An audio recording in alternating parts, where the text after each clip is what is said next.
Well, hi there. Hi, how you doing? I'm doing well. How are you? I'm good.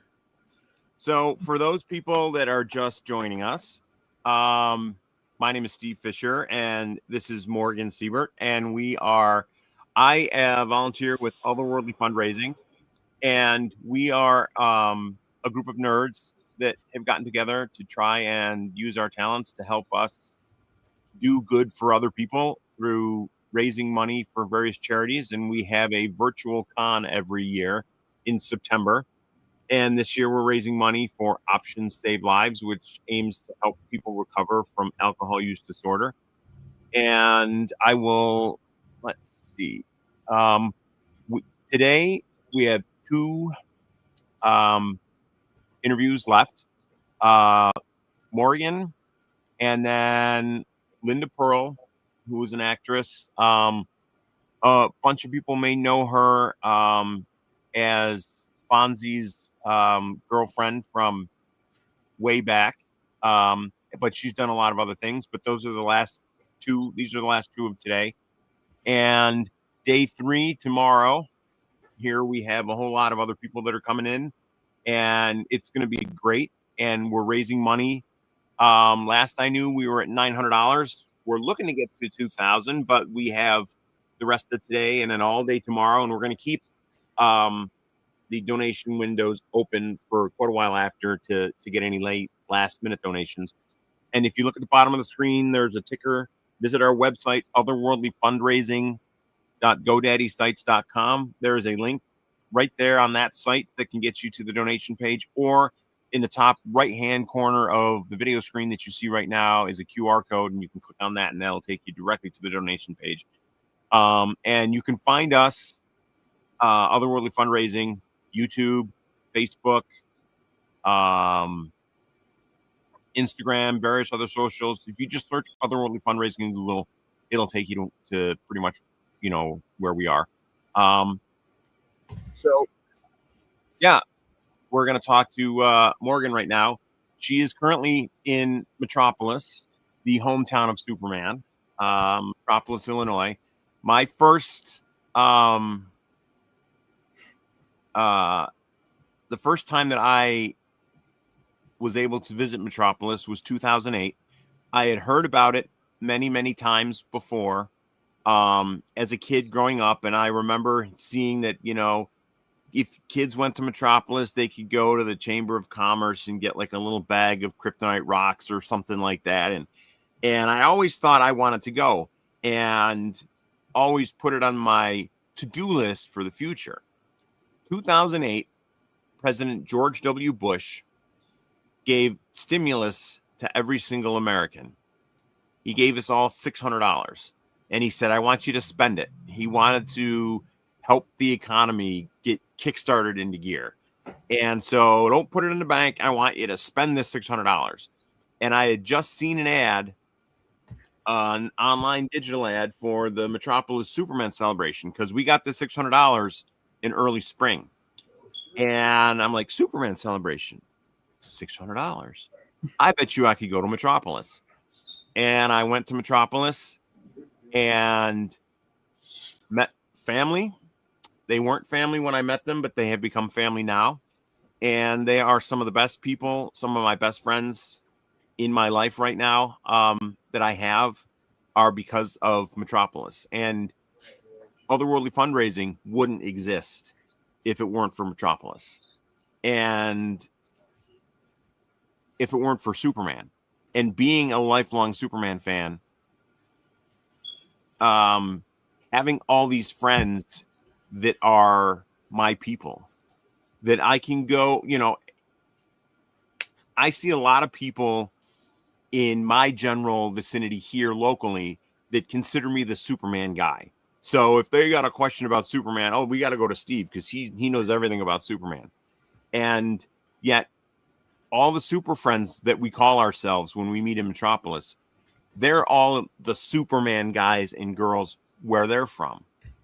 But when you come to Metropolis, I realize I am not the Superman guy. I know this much compared to some of the people, compared to Morgan.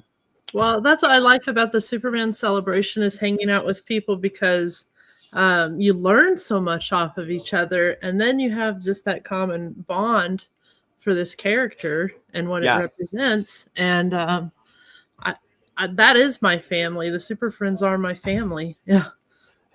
So how did your family get, because you mentioned that the Superman and DC Comics got together, Metropolis and DC Comics got together in 72 and decided to name Metropolis the home of Superman. And I believe, if I'm remembering correctly, Metropolis was in place and DC was like, hey, there's a Metropolis. Maybe we should approach them and see if they'd be willing to partner with us, because it would be good marketing for us and to have a town that we could say this is where Superman's from.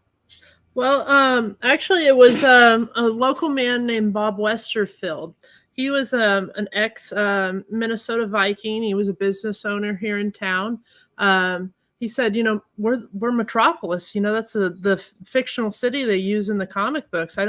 And he looked it up, and there wasn't any other active metropolises in the country. And so with him, he got a group of people together, and they started writing DC Comics letters, saying, hey, we're home of Superman, or we want to be home of Superman. You're using our town's name in the comic books. And we happen to be the only metropolis. And through that, they got it passed through the House of Representatives that it would be officiated the home of Superman. And then they sent a George Reeves costume out for our town Superman. That's how things operated back then. We couldn't get a costume, so here's one from the TV series. And so our town Superman, Reverend Chandler, wore that. And then they sent Carmine Infantino and several other people, and they did an official Superman Day whenever that it became home of Superman. And then shortly after that, the Superman celebration started. And then that's been going on for, I think it's 53 years now. And we moved here in 93, but my dad started the talks with Bob Westerfield in 1986, the year I was born. So he was planning on moving to Metropolis, and then we moved here when I was 7. And then opened the Super Museum here. But before that, my dad was, he had his collection. He started when he was 5 years old. It started with a lunchbox. And that snowballed up to having the world's largest collection by the time he was in his late teens, early 20s. And then he was doing a lot. We're from Hollywood area. He was doing a lot with the Hollywood Chamber of Commerce. He was part of the original group of guys that started the San Diego Comic-Con. So that all started in a smaller convention center, and then it started growing, and they started having to book hotel rooms and use them as vendor spaces, and then it outgrew that space, so they created the convention center there. And we moved here in 93 to open the museum, and we've been going and growing ever since. Yeah. So is that lunchbox still around? It's one of the first items you see when you come in our museum. Yeah. Okay. Yeah. Very cool. It's in a big, like a globe, when you first walk in the door. I'm assuming it still has the thermos? Oh, it's in mint condition. Yeah. My dad, he treated all of his collectibles really well growing up. Very nice. So he decided to move to Metropolis to open the museum in 93. Yeah. So was Metropolis very receptive to him wanting to come in and help, bolster the Superman footprint? Yeah, he got like official letters from the Chamber of Commerce and the current mayor at the time, and inviting him out here. So he did trips back and forth. And then, we were going to do a big building out on the interstate, but the investors both passed away within a month of each other. So we ended up down here 2 months before the unveiling of the Superman statue. So we ended up with a prime location across the street from the Superman statue.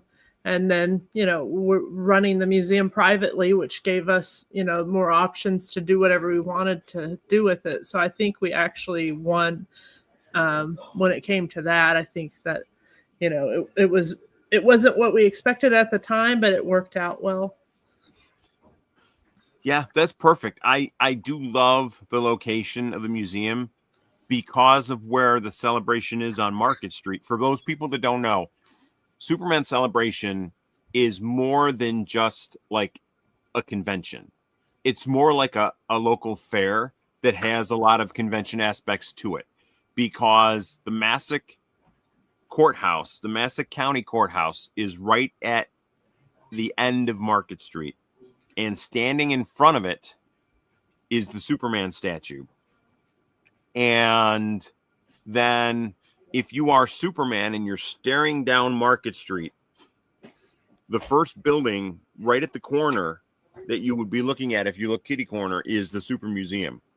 Yep. And all down Market Street, they closed a whole section of Market Street for the celebration, and they have vendors all up and down the street. And there are people that are selling things that they make, carvings, jewelry, and then of course you can get funnel cakes and curly fries and lemonade, and it is like like I said, like a fair. Yeah, it's comic convention meets county fair. It's a cute event. I love it.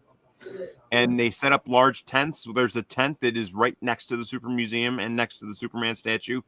Yeah, we do all our Q&As under the big tent, and our costume contest and music acts.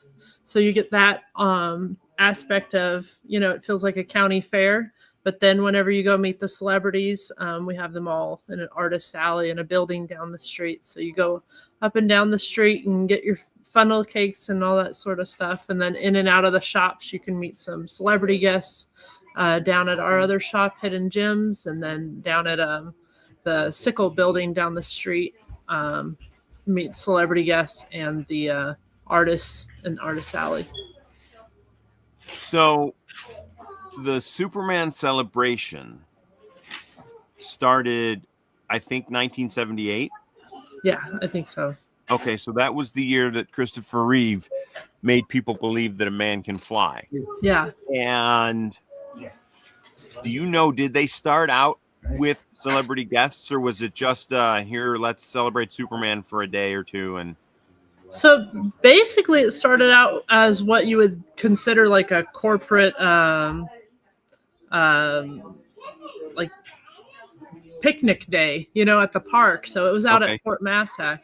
And it wasn't until my dad moved here that he started initiating that, hey, went to the city and said, hey, we need to do this as a fundraiser for the Chamber of Commerce.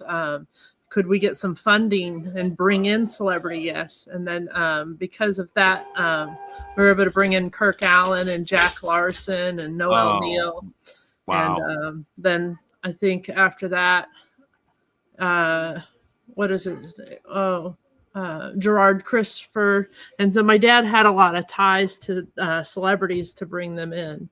And he was Kirk Allen's manager for many years. So that was why Kirk Allen came out first. And then, so then they moved it to Market Street too. And they boosted the funding and made it a fundraiser event for the Chamber of Commerce. So the money raised for the celebration goes to operating the Chamber of Commerce and helping the local businesses grow and develop their businesses. Which is great. And for those that are wondering, if you've been to a comic book convention, generally there's an admission fee that you have to pay to get into the convention. Superman Celebration, just visiting the celebration and seeing everything is free. Yeah. There are fees for celebrity guests to get autographs and photos and stuff, but that's not really anything that Metropolis has any control over, because the celebrity guests, they already come in with their own set fees of charging stuff. But if you want to just if you are to sponsor the Superman celebration, you do a sponsorship that lets you meet celebrity guests. You get a special T-shirt and a gift bag. That money goes to bringing in the celebrity guests and to things that it helps cover the expenses of the celebration. But if you're to come, it's probably cheaper than a convention because you can attend the Q&As. They're outside. That's free to attend those. And then when they do the celebrity photo ops at the Superman statue, you can attend that.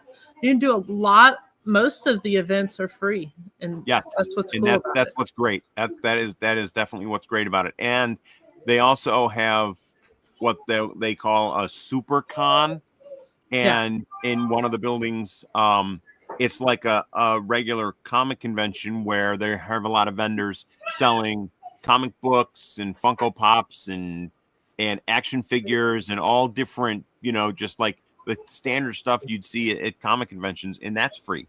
Yeah. So there is just so much to see, so much to do, and Metropolis is a fun place to visit, and right down from the state park. So if you want to just go out and see some nature, you can go to the state park and have a great time.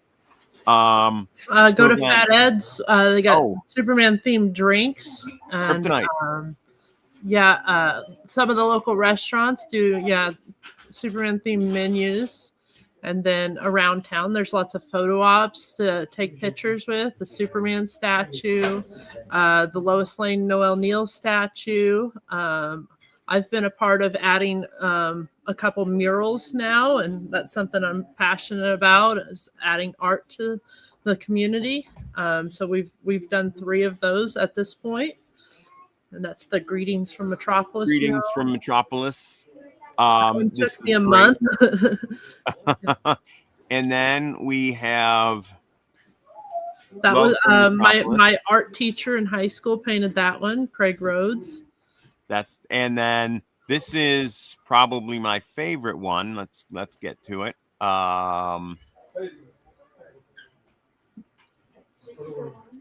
I got approval through DC Comics and Warner Brothers to paint that mural. I had to do a paint sample, so I did the Screaming Guy, and they're normally pretty slow to respond back, but I got an approval in 11 minutes when I did the paint sample. So I'm really proud that is DC approved, that I got to paint that piece.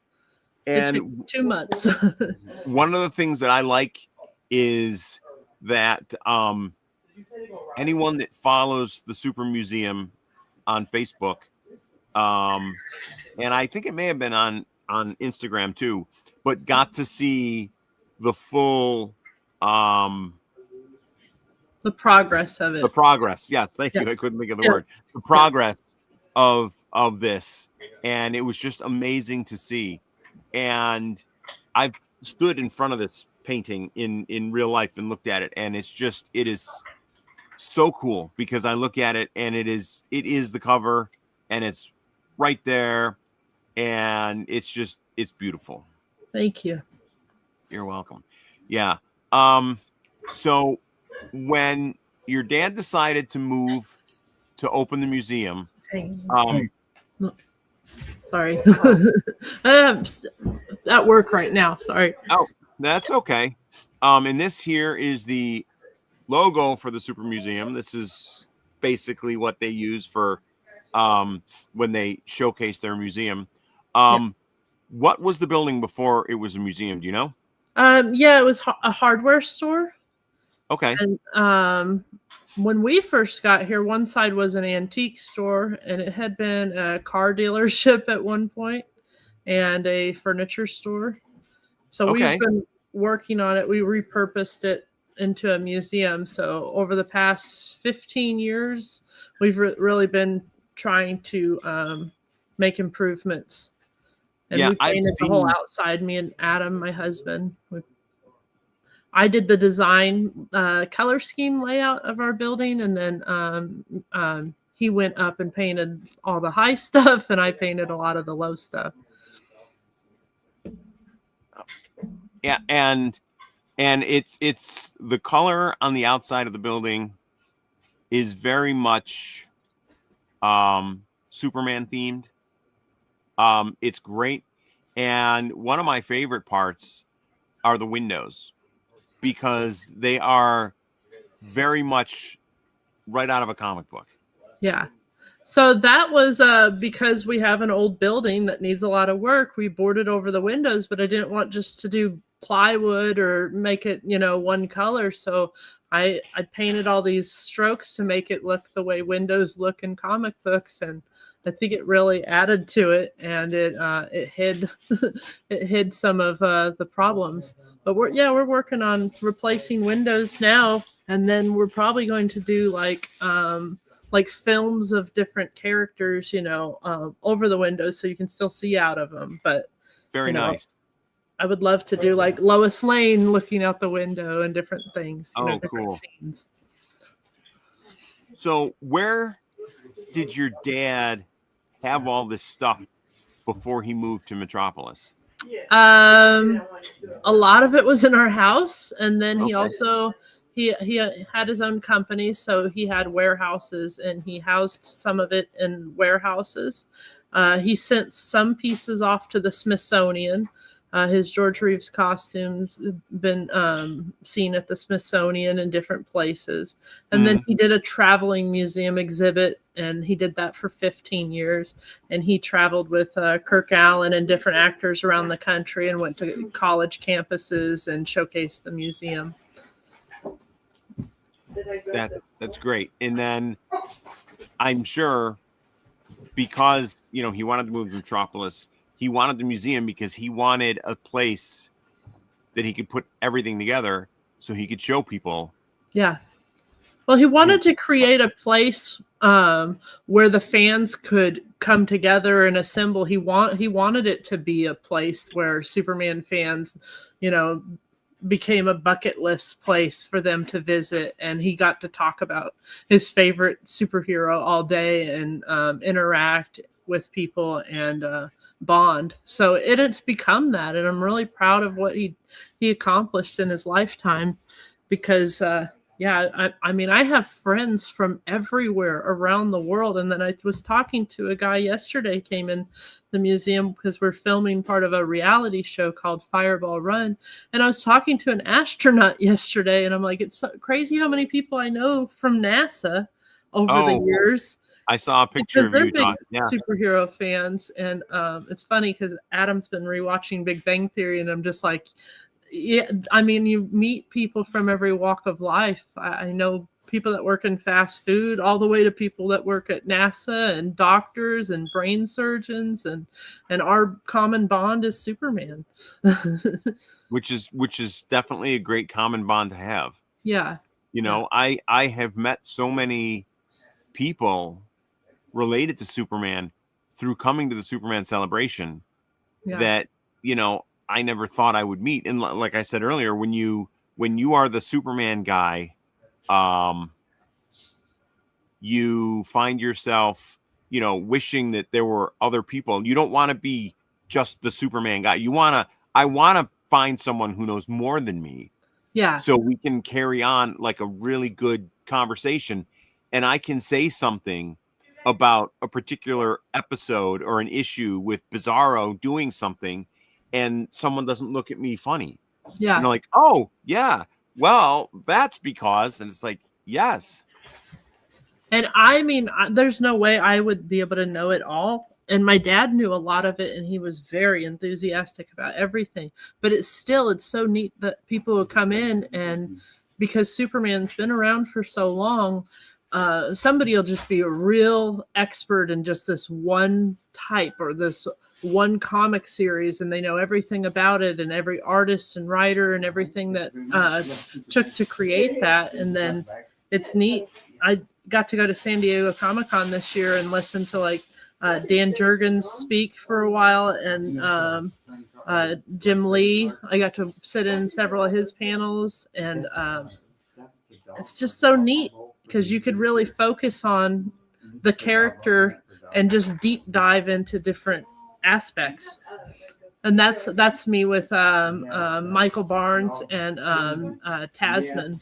She's from London area, And wow. she's a big Superman enthusiast, and he's been cosplaying for, I think, 20 years now.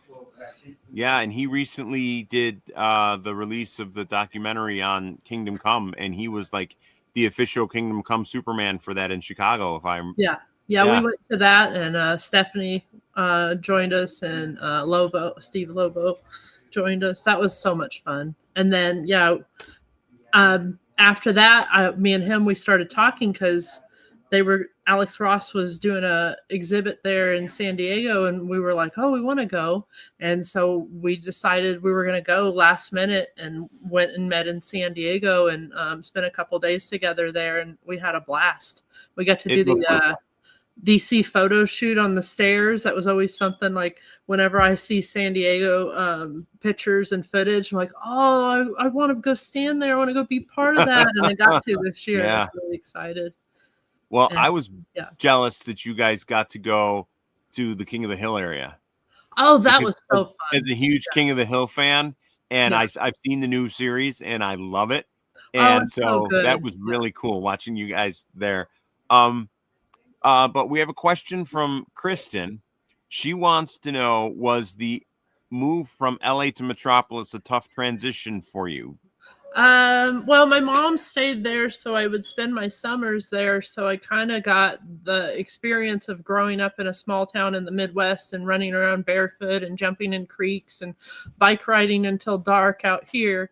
And then I go out there and do all the city things, riding buses, and shouldn't have been hitchhiking and going to big concerts and doing all the LA stuff. So it was fun.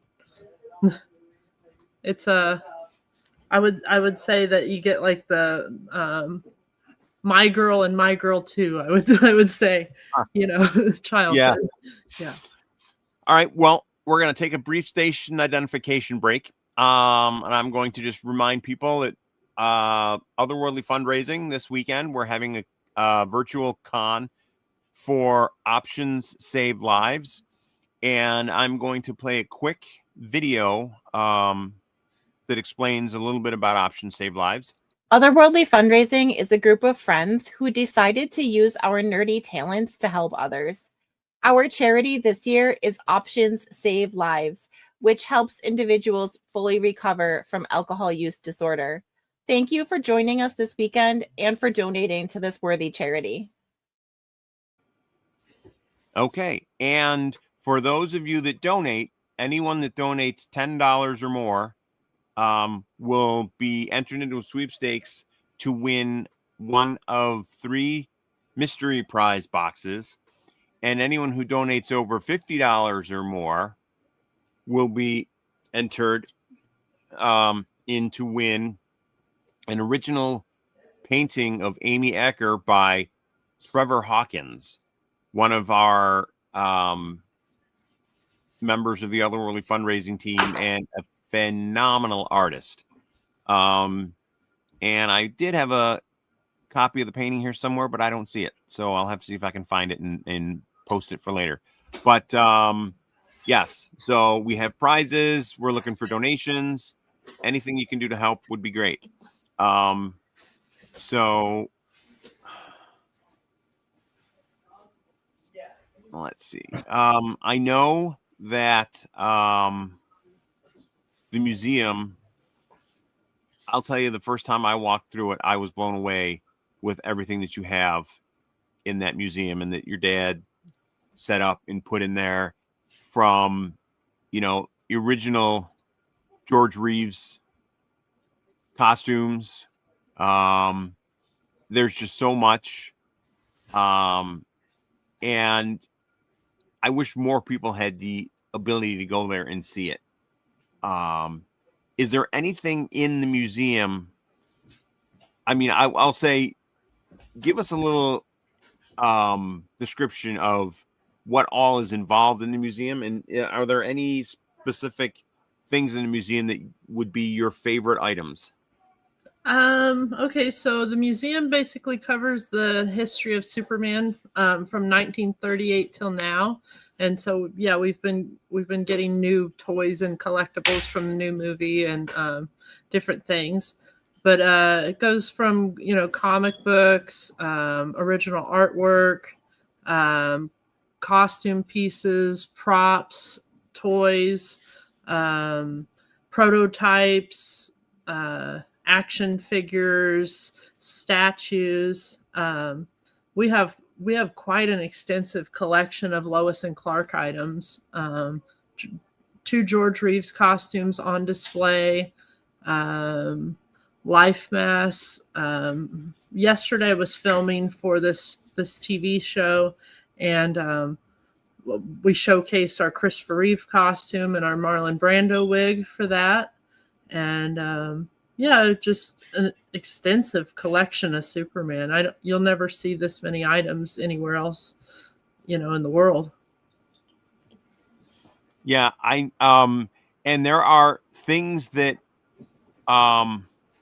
you would say, okay, you've got, Superman items here, Superman items. And so I will show a deep dive, like, for example, this is Jimmy Olsen's camera from the Hoover Dam scene in Superman the movie. And here's the thing. Foam rubber Nikon, also used in Hoover Dam scenes circa 1978. That's something you wouldn't think about. And you look at it and, it looks a little bit worse for wear now, but it's from 1978 and it's foam rubber. But it looks realistic. You look at it from far away. Oh, that's a camera. Yeah, they're doing flying scenes. If they would have dropped a camera, it would have stopped production, So they created foam versions of any of the props so that, they didn't get damaged. And here's a statue of Doomsday. That was built by Wade Moore. He's a local artist to our region, and he built that out of foam blocks. You see a lot of people make Halloween decorations out of that foam at Home Depot. Okay.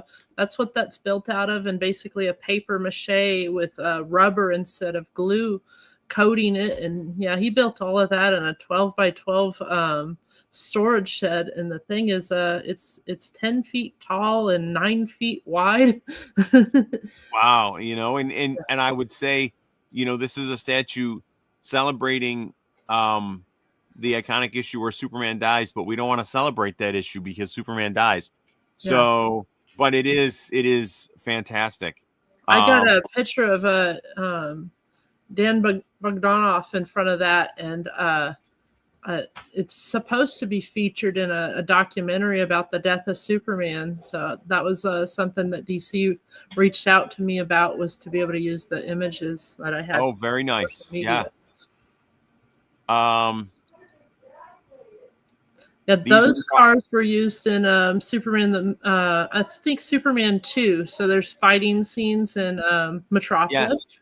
And those would be parts of the miniatures for the long shots. So this car right here, I can tell you, this taxi cab, you can see that the hood, or like the front end, is dented in, because there's a scene in which a taxi smashes into Clark Kent as he's crossing the street, and the whole front of the car gets dented. And that same taxi is seen later when the 3 Phantom Zone criminals are blowing hurricane force winds throughout the city and causing cars to flip around, and we see that taxi reappear. And I remember the first time seeing it, oh, that's the one that hit Clark Kent, because you can see the dent in the front of it. Yeah. And when you go, like, for example, the new movie that came out, Superman, David Corenswet, James Gunn. I've seen it 5 times. I already own it on digital, and I plan to get the Blu-rays ASAP. Do you, as the museum, as the curator, as the keeper of all things Superman, look at every single toy that comes out and says, we need to buy at least one of everything? Yeah, we're after everything. Anything we can afford, at least. Yes. But my husband does a really good job at toy hunting now, and I'll say I'm pretty good at it too. but that was something I always did with my dad, and I always loved to do. And he never pushed Superman on me. He always let me collect whatever I wanted to collect. So I had a respect for collecting in general. So you collect what you love. And I love toy hunting. And every time there's a new project that comes out and I see new toy lines, that's my favorite thing, is to get in the car and go drive and toy hunt and look for the things, because sometimes things are only at Target or only at Walmart, or, and it's a convention exclusive. And that also drives the whole thing of the connection is, oh, I got a friend, he's going to this convention. They got a convention exclusive for New York Comic-Con. Hey, can you pick this up for me? And then I'll trade you for this, or, you make so many connections that way. Now, do you notice, do any of the producers of said toys know that you guys exist and send you promo pieces and or stuff? With that, I haven't connected to those types of people, but like while I was in San Diego, I met a script writer for Supergirl, and now we follow each other on social media. So it's not it's just I haven't met them yet. Oh, sure. Yeah. But we did have, connections. Like, we have the original artwork for the Superman phone from the 70s.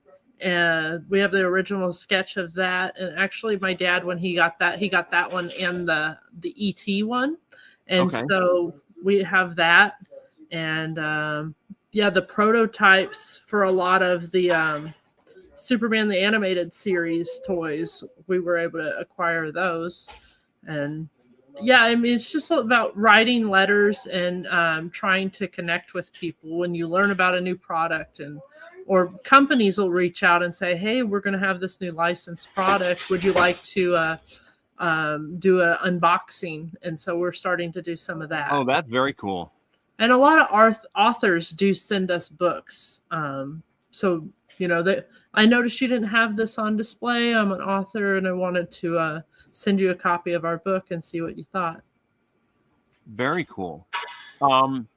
And I know, in addition to, you run the museum, and in addition to having guests that show up at the celebration, sometimes you have celebrity guests that just show up out of the blue. Yeah. Like, wasn't John Schneider, didn't he visit just a while ago? Yeah, he visited the week before the Superman celebration this year. He was just outside walking down the street, and I was like, oh, that looks like John Schneider. But I thought maybe I was just tired that day because I was working outside in the sun all day. And then he walked down the street, and I was, hey, girl, how are you doing? And I was like, it is you. Okay, because not every day you see a curly-haired guy that looks like the guy from Smallville and Dukes of Hazzard walking down the street. But we talked for a while, and then we went in the museum, and he said he's going to send us some pictures. And then he bought a couple T-shirts, and then he wore them to different events. People. I saw some of those pictures of him wearing them. I was like, woohoo! Yeah, it's really cool. And yesterday we had a WWE wrestler, Titus O'Neil, in here. Okay. Kevin Smith's been in here. Just different people pop in sometimes at different points. My dad had Clint Eastwood in our museum many years ago. Oh, wow. And, just different people pop in throughout the year, and you just never know, when you're going to look up and it's going to be somebody. One day my husband was working, and Billy Corgan from Smashing Pumpkins came through the museum. And so you just have to have an eye to recognize people. So that's when you're into pop culture, it's hard to recognize some people because they put on a hat. They don't look like themselves anymore for some reason. Or you don't expect them to be so short or so tall, because TV changes everything. Yeah. So in addition to running the museum, you also run Hidden Gems, Novelties, and Collectibles. That's your store. That's my baby. Yeah. And what got you into doing that, because this is some of what it looks like when you're in the store. And there's just so many different, I mean, I could spend forever in this store. Just look, it's the old Blockbuster video rack. It's just what I love in toy hunting and buying and selling toys. It's like, we were having to turn down a lot of stuff, and then people would ask if there was any other stores around here. And my dad had the Hollywood Museum here in town, and that closed down 15 years ago, and we kind of wanted to do something and try something with some of that on Market Street. And it's been like, my dad always loved to watch Universal Monsters with me. I visited a lot of wax museums and toy stores, and I just thought it would be fun to do something different. And, you know, Metropolis is a movie in sci-fi as well. The creator of that movie coined the phrase sci-fi. And so I just thought, you know, you got the Maria statue. Right, she needs a home in Metropolis too. I have seen that movie in theaters with live musical accompaniment in the past, and it is fantastic. Cool. I like the version with when you play Queen with it. It's cool.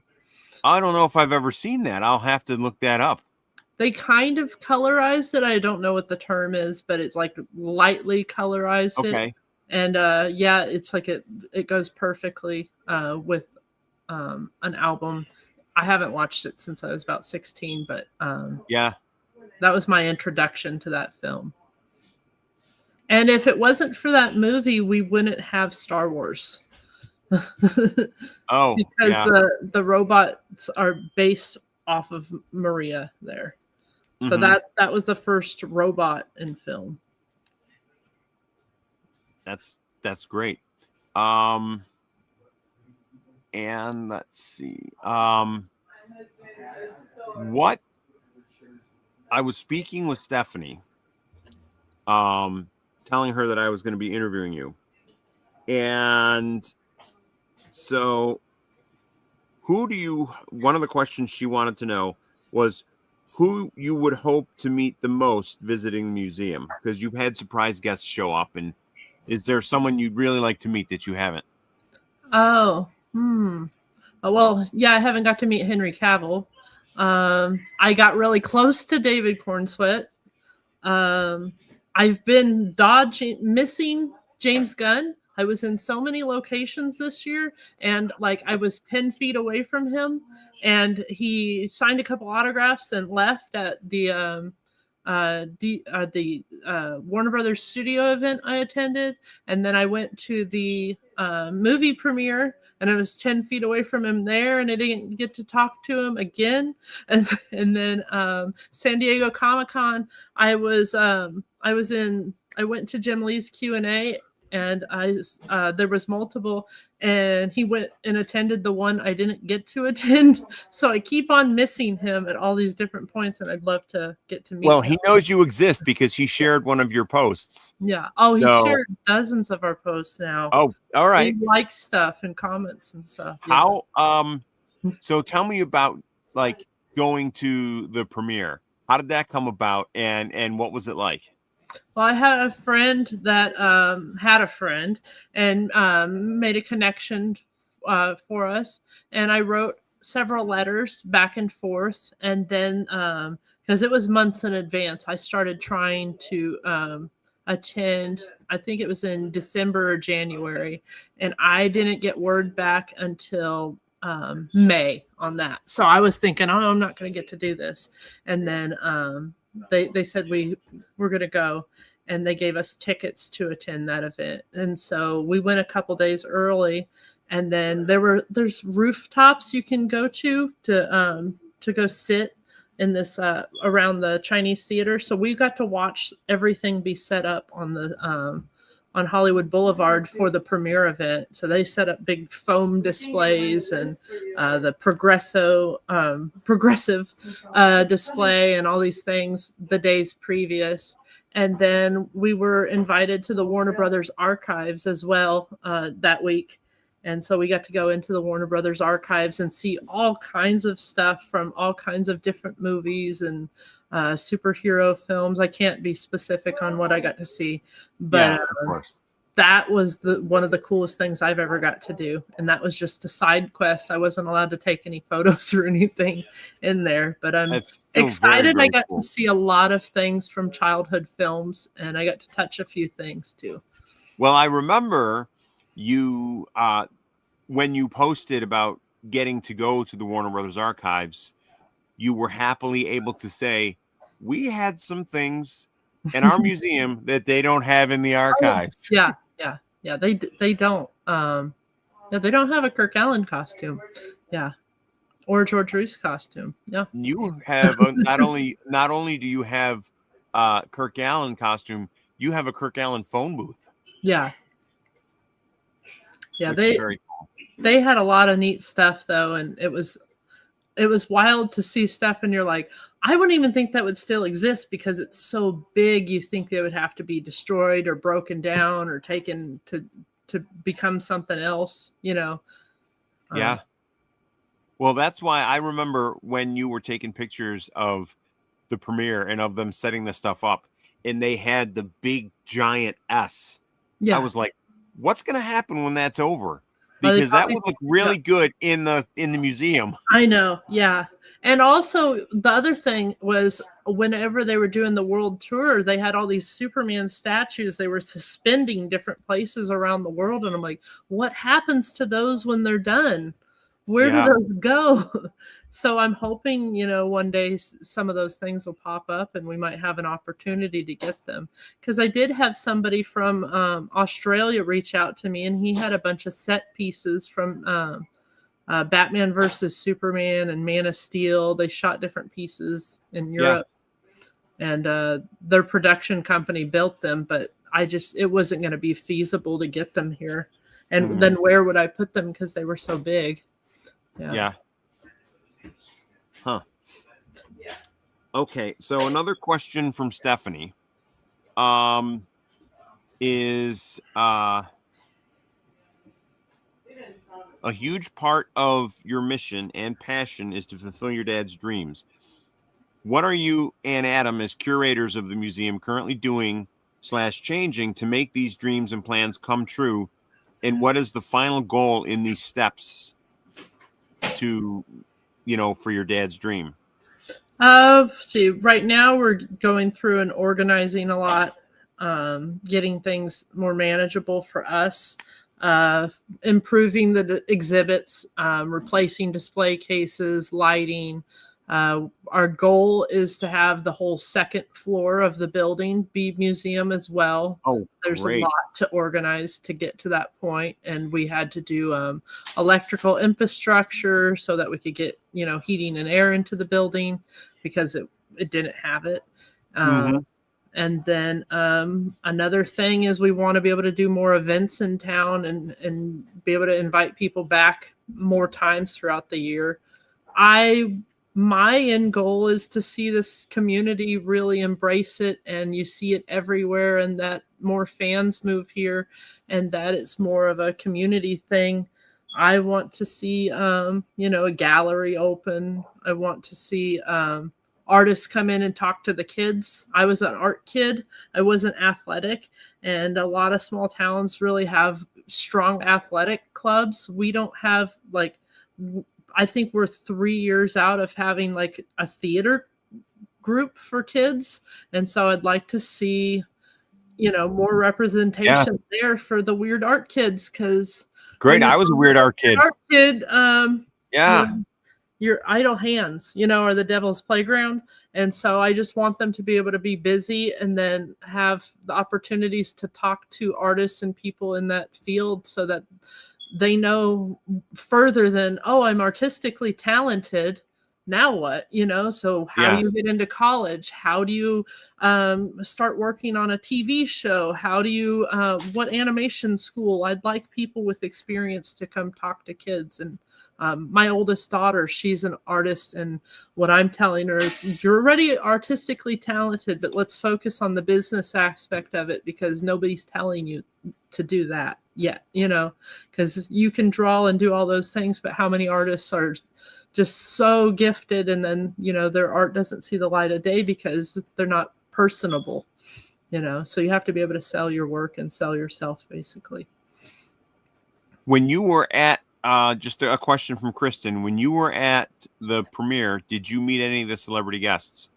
I got to meet several artists and writers. I didn't get close enough to meet the celebrity guests. It was very busy. I saw Jordan the Stallion. He walked past me. So he's pretty famous on TikTok and Instagram. Mm-hmm. He's got millions of followers. And then, I got to see a lot of them. I got to meet the producer of the film. And then, he was with Ilya Salkind. But, it was just a lot of people there. Yeah. That's great. And I know, wasn't Dan Jurgens there as well? Yeah. So I met Dan Jurgens there. And then a month later, I met him in San Diego. Yeah, which is kind of great. And he's very interested in coming to Metropolis. Oh, good. You know who would be very, very excited about that would be Jamie Kelly. Oh, yeah. Jamie Kelly's a big fan of Dan Jurgens, and he and his wife Rhonda got married and had a photo that was very similar to the Dan Jurgens cover of the wedding album. Yeah. He's very interested in coming to Metropolis, and he's very, very sweet and soft-spoken. And I really enjoyed his Q&As, and I would love to be able to bring that here for other fans to enjoy as well. And I just want to show him around too, because it's one thing to explain, Metropolis to somebody, but it's a different thing to be able to take him through the museum and show him stuff, he was a part of that's on display. Yeah. I will say, and it's me, and it's a little nitpicky, but in the museum, you have a piece that I have, and it is about this big. It is a hologram of Superman flying, and where it is in the museum, there's not adequate light for people to see it, and they never look at it. But I will. Yeah, that's what we're working on. Yeah. Okay, because you mentioned lighting. And I was lighting and display cases. You got to understand that when we set up the museum, we were digging display cases out of dumpsters and behind. Oh no, I get it. Yeah, I totally understand. Yeah. And I'm just saying, because I love that piece so much, and when light hits it perfectly, it is old. I mean, I got mine in the mid '90s, but it is such a cool little piece of technology, if that's what you want to call it, to see Superman flying in full 3D as a hologram. And I'm just yes, every time I'm in a museum with someone, I take my phone and I shine the light on it and I say, look at this, look how cool this is. Yeah, I agree. I know what you're talking about too. Okay. Well, it looks like our next folks are here for the next interview. So what I'm going to do is, first of all, say thank you, Morgan, for coming in and having this conversation. I could talk Superman forever. And it's great to know people and be friends with people that are like me that could talk Superman forever. And thank you for what you're doing and for keeping your father's legacy alive and embracing Superman, because I know a lot of people can see something that their parents are passionate about and say, oh, Dad, really? Superman again? And that's your thing. It's not my thing, but totally, no, I loved my dad, and I saw what he was doing, and I saw him fighting very hard for his dream, and I just can't imagine taking that apart and it not being here, because it touches people every day. And I really love that we have a place here that fans can go to and get to dive into it and be a kid again. And I not everyone gets that opportunity to give that to people. So as long as I'm alive, it's going to be here. And it's very, very appreciative. So I am going to say goodbye. Thank you very much. And if I don't see you before, I will definitely see you next June. Okay, sounds good. Thanks. All Steve. right. Thank you. Otherworldly Fundraising is a group of friends who decided to use our nerdy talents to help others. Our charity this year is Options Save Lives, which helps individuals fully recover from alcohol use disorder. Thank you for joining us this weekend and for donating to this worthy charity.